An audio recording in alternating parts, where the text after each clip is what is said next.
안에서 모두가 하루를 시작하고 끝내지 모두가 북적북적이는 출퇴근 시간 당장 교복할 거 없이 빽빽한 오늘 밤도 낯선 거리 낯선 사람들로 가득 찬 네온불로 유혹하는 도시의 밤거리 40% 이상 삭감이 되면은 이제 충분히 긍정적으로 생각하게 될 것 같습니다. 노래방에 나를 닮은 탬버린을 흔들고 불러주면 난 노래하는 춤추는 탬버린 울라 이 밤이 가도록 춤추는 탬버린.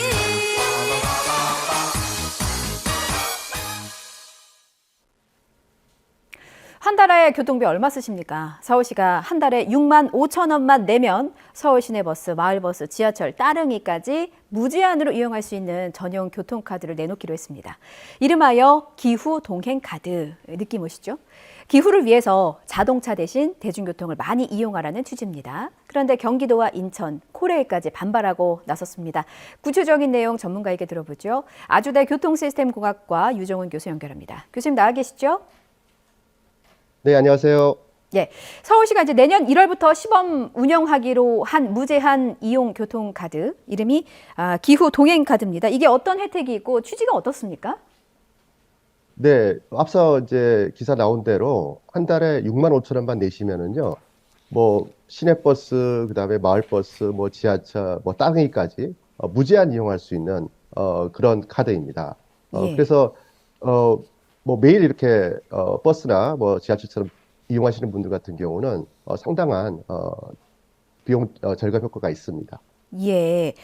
이게 그 할인이나 환급 방식이 아니라 무제한 정기 이용권이 나오는 건 처음인 것 같은데 한 달 이용 가격이 6만 5천 원으로 이제 고정이 돼 있더라고요. 네네. 근거가 어떻게 됩니까? 네, 그 전에 이제 가장 유사한 게 지금 그 서울시 지하철을 한 달에 이제 60번 이용을 하면 5만 5천 원만 내면 할 수 있는 정기권이 있거든요. 이건 뭐 아주 오래전부터 있었던 건데 그렇다 그러면은 그 이런 이제 기존에 있는 그 5만 5천 원짜리 같은 경우에도 뭐 한 달에 뭐 그 60회를 이용할 수 있으니까 한 2만 원 정도 효과가 있거든요. 예, 근데 이제 예. 이거는 모든 대중교통이 아니기 때문에 이제 있는데 이번에는 뭐 지하철뿐만 아니고 뭐 버스, 심지어 뭐 자전거, 그리고 요즘 뭐 리버버스 이야기 나오는데 예. 뭐 이것까지 나오게 되면 다 이용할 수 있으니까 기존에 이제 우리가 익숙했던 정기권하고 조금 다른 차원의 그런 대중교통 패스라고 할 수 있습니다. 일단 이론상으로는 굉장히 유익할 것 같고 도움이 될 것 같다라는 생각이 드는데 이 카드가 출시가 되면 어떤 사람이 이용하게 되고 그 사람이 유리하게 되는 조건이 있을까요? 뭐 한 달에 몇 번 이상 이용을 해야 된다든가. 네네. 이번에 이제 시내버스 요금이 올라서 1,500원이고, 예. 그다음에 이제 지하철도 뭐 1,400원 되고 내년 또 오르니까요. 예. 일단 뭐 매일 이용하시는 뭐 직장인들 또 학생들 같은 경우는 당연히 이 무제한 이용권을 사용을 하면 굉장히 전략이 확실합니다. 근데 예. 이제 뭐 가끔씩 이용하시는 분들 같은 경우는 이게 이제 정기권이라고 하는 게 락인 효과가 있잖아요. 한 번 예. 사면 아까우니까 이제 여러 번 타야 되는데 뭐 매일 안 타시는 분들 같은 경우는 굳이 이걸 이용할 수 있는 어떤 그런 뭐 장점은 없습니다. 그래서 매일 타시는 직장인들, 뭐 학생분들 이런 분들한테는 효과가 있습니다. 그러니까 매일매일 자주 이용하시는 분들일수록 혜택이 더 크다는 말씀이세요. 이 카드의 이름이 기후 동행 카드더라고요. 그러니까 자가용 이용자들을 대중교통으로 유입하도록 하는 취지인데 실제로 자가용 이용자들을 끌어올 수 있을 만큼 이게 매력적인 금액인지도 사실은 궁금하고요. 결국에 이제 목적은 기후 위기를 조금 늦춰보자는 거 아니겠습니까? 실제로 이런 제도가 시행이 되면 기후에는 어느 정도 영향을 미칠 거로 보고 계시나요? 네, 뭐 전 세계적으로 이제 자가용 이용을 줄이고 뭐 대중교통 이용을 늘려서 기후위기에 대응하자. 이거는 뭐 다 합의된 사항입니다. 예. 이제 문제는 서울시에 이제 예측한 걸로 따지면 뭐 10,000명 이상이 이제 자가용에서 대중교통 이제 이동을 할 거다라고 예측을 하고 있는데 예. 이 부분에서 조금 이제 우리가 신중할 필요가 있는 게 예. 지금 이제 서울시나 수도권에서 자가용 이용하시는 분들이 뭐 대중요금이 비싸서 자가용 이용하시는 건 아니잖아요. 그렇죠. 우리나라는 사실은 싸기 때문에. 그래서 특히 이제 자가용 이용하시는 분들 같은 경우가 이렇게 정기권으로 올려 그러면 이제 뭐 출퇴근할 때 자가용을 버려야 되는데 지금 뭐 수도권에서의 자가용 이용하시는 분들 같은 경우는 일단 대중교통이 불편해서 그렇거든요. 당장 뭐 내가 이용할 만한 편한 노선이 없다든지 대중교통 특히 버스 이용하면 똑같이 막히니까 아예 이왕 막힐 바에야 내가 좀 더 돈 써서 그냥 편하게 내 차를 타자 뭐 이런 거기 때문에 그 매일 이제 대중교통을 이용하신 분들한테 어떤 경제적인 이득을 주는 효과는 분명히 있지만 예. 매일 이렇게 자가용 이용하시는 분들을 이제 정기권으로 끌어들이기에는 약간 그 지금 한계가 있다. 뭐 이렇게 말씀드릴 수 있습니다. 예, 그런 한계점도 말씀해 주셨고요. 그리고 사실 이제 수도권은 일일 생활권 안으로 다 들어왔지 않습니까? 특히나 이제 경기도와 그렇습니다. 인천에서는 사실상 서울로 출퇴근하시는 분들도 굉장히 많고 출퇴근뿐만이 아니라 통학하는 분들도 굉장히 많고요. 그래서 거미줄처럼 서울과 경기도, 인천은 밀접하게 좀 연결이 돼 있는 상황인데 이게 서울 지역만 또 운영이 되더라고요. 각 지자체도 이거 일방적인 발표를 하면서 반발을 하던데 어떤 문제점이 있는 겁니까? 네, 사실 이 부분이 가장 아쉬운 부분인데요. 예. 말씀하신 대로 수도권 하나의 생활권이거든요. 그래서 뭐 서울, 경기, 인천 분들이 사실은 뭐 그 지자체 경계를 넘어서서 이제 매일 이동을 하시는데 예. 이게 딱 서울에서만 적용이 가능하거든요. 그래서 그런 측면에서는 실제로 정말로 이렇게 장거리를 이제 이용하고 매일 정말 그 대중교통 이용할 때 불편을 느끼시고 비용의 부담 느끼시는 수도권 주민들한테는 이제 혜택이 없다는 측면에서 굉장히 아쉽고요.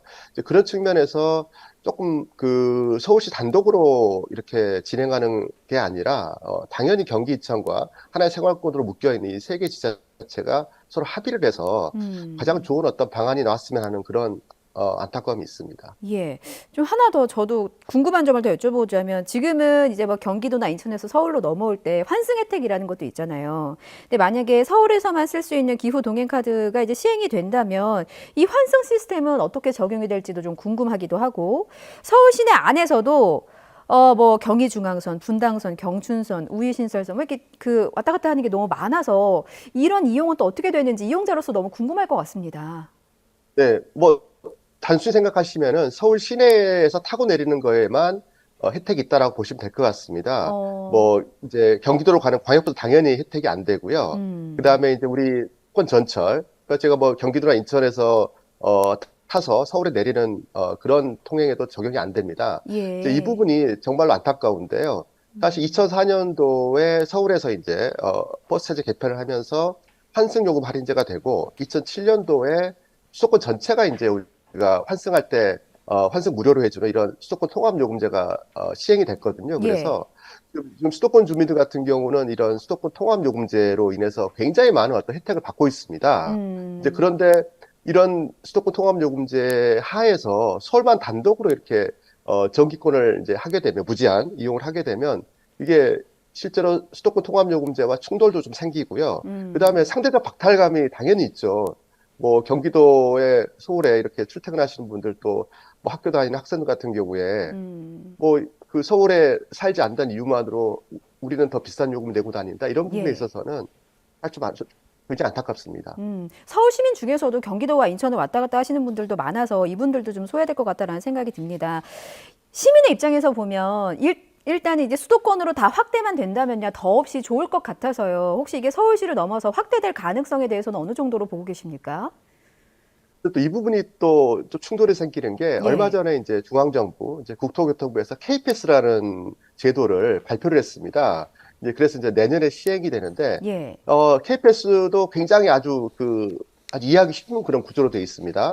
한 달에 21번 이상만 이용을 하면 이제 할인을 해줘 가지고요. 예. 일반 시민 같은 경우에는 1년에 연간 한 21만 6천 원, 그다음에 이제 그 학생 같은 경우 조금 더 혜택을 높여서 한 32만 원 정도, 그리고 조금 저소득층 같은 경우는 뭐 1년에 한 60만 원 가량 이렇게 할인 혜택을 주는 거거든요. 예. 그렇다 그러면 찾아봤을 때 이게 그 서울에서 이번에 나온 그 무제한 정기권하고 이게 동시에 두 개 다 적용은 안 되는 거니까 이게 효과도 굉장히 반감이 되고, 그래서 특히 이게 중앙정부에서 정말 대중교통 활성화를 위해서 아주 야심차게 내놓은 이제 K패스라는 제도가 최근에 발표됐는데 이렇게 따로 독립적으로 서울시에서는 특히 또 서울시 내에서만 또 이용이 가능한 이런 어떤 그 카드 혜택을 냈다는 게 서로 약간 좀 시민들 입장에서는 약간 헷갈리실 것 같고요. 예. 또 정책의 어떤 효과 측면에서도 좀 상충이 되지 않나 뭐 이런 아쉬움이 있습니다. 예. 교수님 이제 수업 가셔야 된다고 해서 제가 짧게 질문 2개만 더 드리겠습니다. 네네. 자, 먼저 지금 코레일은 반발하고 있는데 이게 합의 없이 진행됐다는 취지거든요. 이게 그 시행이 가능할지 일단 서울시에서는 내년 1월부터 시범 적용할 계획인데 가능성 어떻게 보십니까?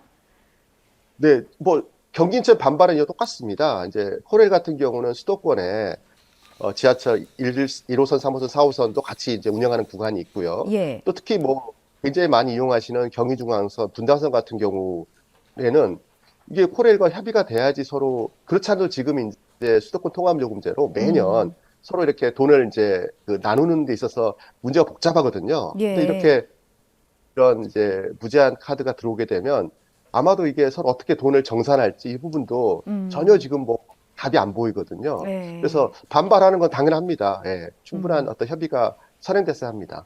예, 일단은 내년 1월부터니까 그 사이에 좀 무언가 협의가 이루어졌으면 하는 바람이고요. 끝으로 사실은 다 돈입니다. 이거 그 결국에는 예산이 만만치가 않을 것 같은데 그런 뭐 세금이나 재원 마련은 어떻게 될지도 너무 궁금하고 버스나 지하철 만성 적자 때문에 요금이 오르는 거 아니겠습니까? 이런 부분들이 결국에는 뭐 대중요금 을 좀 현실화해야 된다는 지적도 있어서요. 교수님께서 보시기에는 이 재원과 관련해서 어떤 문제점이 있고 또 어떻게 개선을 해야 될지 좀 조언을 해 주십시오. 네, 우리나라는 전통적으로 그 원가 보전이라고 하는데 즉 버스나 지하철의 원가가 100원이라고 한다 그러면 지금 요금에는 한 60원만 받는 셈입니다. 근데 이번에 이제 요금이 인상이 되니까 한 뭐 70% 정도가 이제 원가 보전율인데 굉장히 예. 낮습니다. 그래서 서울시 같은 경우는 뭐 그 지금 지하철만 하더라도 뭐 연간 한 6천억인데 뭐 작년 같은 경우는 1조가 넘었고요. 버스 같은 경우도 이제 준공의제 때문에 연간 한 4천억 정도씩 뭐 이렇게 이제 우리 그 시민들의 세금을 지금 투입을 하고 있는데 예. 뭐 여기에 또 이렇게 이제 그 이번 카드를 통해서 연간 한 2천억 이상이 투입이 될 거란 말이죠. 그렇다 그러면 과연 이게 적절한 방법인지 그래서 저희가 이제 전문가들이 오래전부터 이야기한 거는 일단 원가대로는 좀 받자. 그래서 요금을 좀 올리자. 대신에 이거를 뭐 여러 가지 방법도 있겠죠. 전기권이라든지 또 이런 뭐 카드라든지 그다음에 그 좀 어려우신 분들한테 직접 지원한다라든지 홍보를 예. 통해서 그래서 요금은 정상화하고 그다음에 굉장히 좀 그 신중하게 우리가 시스템을 만들어서 정말 필요하신 분들이 아주 저렴한 가격에 이용할 수 있게 이렇게 하는 방식이 맞지. 지금처럼 그냥 일방적 큰 돈을 그냥 그 버스회사나 지하철 운영기관한테 직접 지원하는 방식은 어떤 뭐 경영 효율성 뭐 이런 문제에도 굉장히 큰 문제가 있기 때문에 예. 원가대로 하고 대신에 이런 어떤 직접 지원하는 방식을 하자. 뭐 이런 것들 오래된 어떤 전문가들 사이에서의 일치된 결의입니다. 예, 알겠습니다. 재원에 대한 고민까지 앞으로 숙의해야 될 부분들을 좀 짚어주셨고요. 저희가 화상 연결하는 과정에서 중간중간에 화면이 조금씩 끊겼습니다. 시청자 여러분께 좀 양해의 말씀 부탁드리겠습니다. 교수님 수업 가셔야 돼서 오늘 말씀 여기까지 듣겠습니다. 고맙습니다. 말씀 고맙습니다. 네, 감사합니다.